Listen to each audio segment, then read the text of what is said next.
নমস্কার বন্ধুরা, আজকে নিয়ে এসেছি বাঙালির ভীষণ প্রিয় শীতের দুপুরে প্রথম পাতে খাওয়ার জন্য মেথি শাকের চচ্চড়ি। এটা খেতে অসাধারণ টেস্টি হয়। এই রান্নাতে যদি মাত্র 1 চামচ এই ইনগ্রিডিয়েন্টসটা দেওয়া হয় তাহলে স্বাদ মুখে লেগে থাকবে আর একদম তেতো ভাবও থাকবে না। আর মেথি শাকের তো অনেক উপকারিতা আছে, সেটা তো আমরা সবাই জানি। এই রান্নাটি যদি আমার মতন করে আপনারা তৈরি করে দেখেন তাহলে আপনারা বুঝতে পারবেন যারা মেথি শাক খায় না তারাও খেতে চাইবে, এতটাই টেস্টি হয়। তাহলে চলুন রান্নাটি শুরু করি। এখানে একাটি মেথি শাক ভালো করে ধুয়ে কেটে নিয়েছি আলু, বেগুন আর শিম লম্বা করে কেটে নিয়েছি। বড়িগুলো ভাজার জন্য এখানে দিয়েছি 1 টেবিল চামচ সাদা তেল। আমি সাদা তেলেই বড়িগুলো ভাজছি, আপনারা চাইলে সরষের তেলে ভেজে নিতে পারেন। এখানে 10-12টা বড়ি ভেজে নিচ্ছি, তবে বড়িগুলো লো ফ্লেমে ভেজে নিতে হবে, তাহলে বড়িগুলো কিন্তু খুব ভালোভাবে ভাজা হয়। ভাজা হয়ে গেছে, এবার তুলে নিচ্ছি। এবার বাকি রান্না করার জন্য কড়াইতে দিয়ে দিচ্ছি 1 টেবিল চামচ সরষের তেল। তেলটা খুব ভালোভাবে গরম হয়ে গেছে। তেলের মধ্যে ফোড়ন দিয়ে দিচ্ছি 2টো শুকনো লঙ্কা, 1/2 চামচ পাঁচফোড়ন আর দিয়ে দিচ্ছি 1/2 চামচ আদা বাটা। ফোড়ন থেকে যখন সুন্দর গন্ধ বের হবে তখন এর মধ্যে দিয়ে দিতে হবে কেটে রাখা আলু।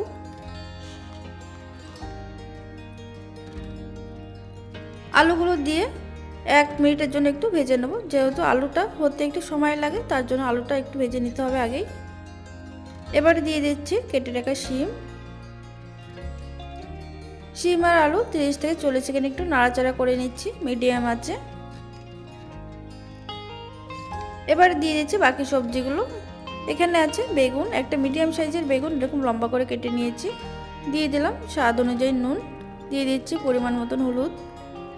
এবার সবজিটা 1 থেকে 2 মিনিট একটু ভেজে নেব মিডিয়াম আঁচে।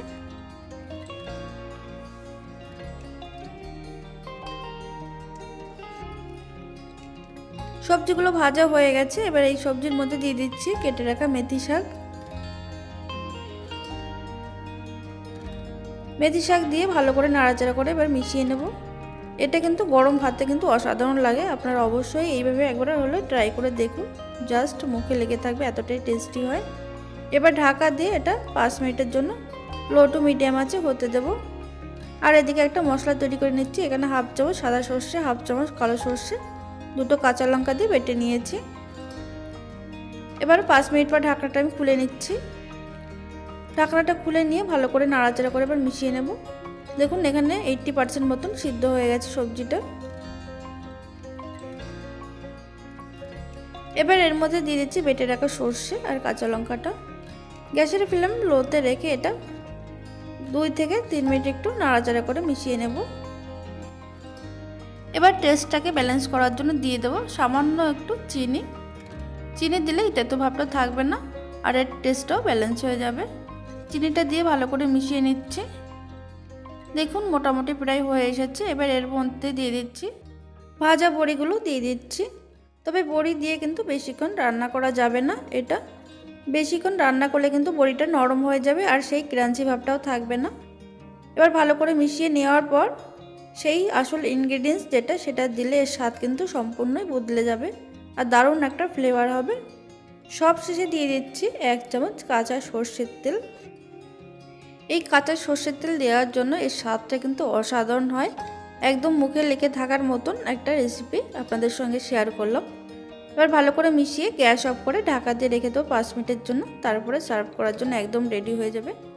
আজকের এই দুর্দান্ত মেথি শাকের রেসিপি আপনাদের কেমন লাগলো অবশ্যই কমেন্টের মাধ্যমে জানাবেন।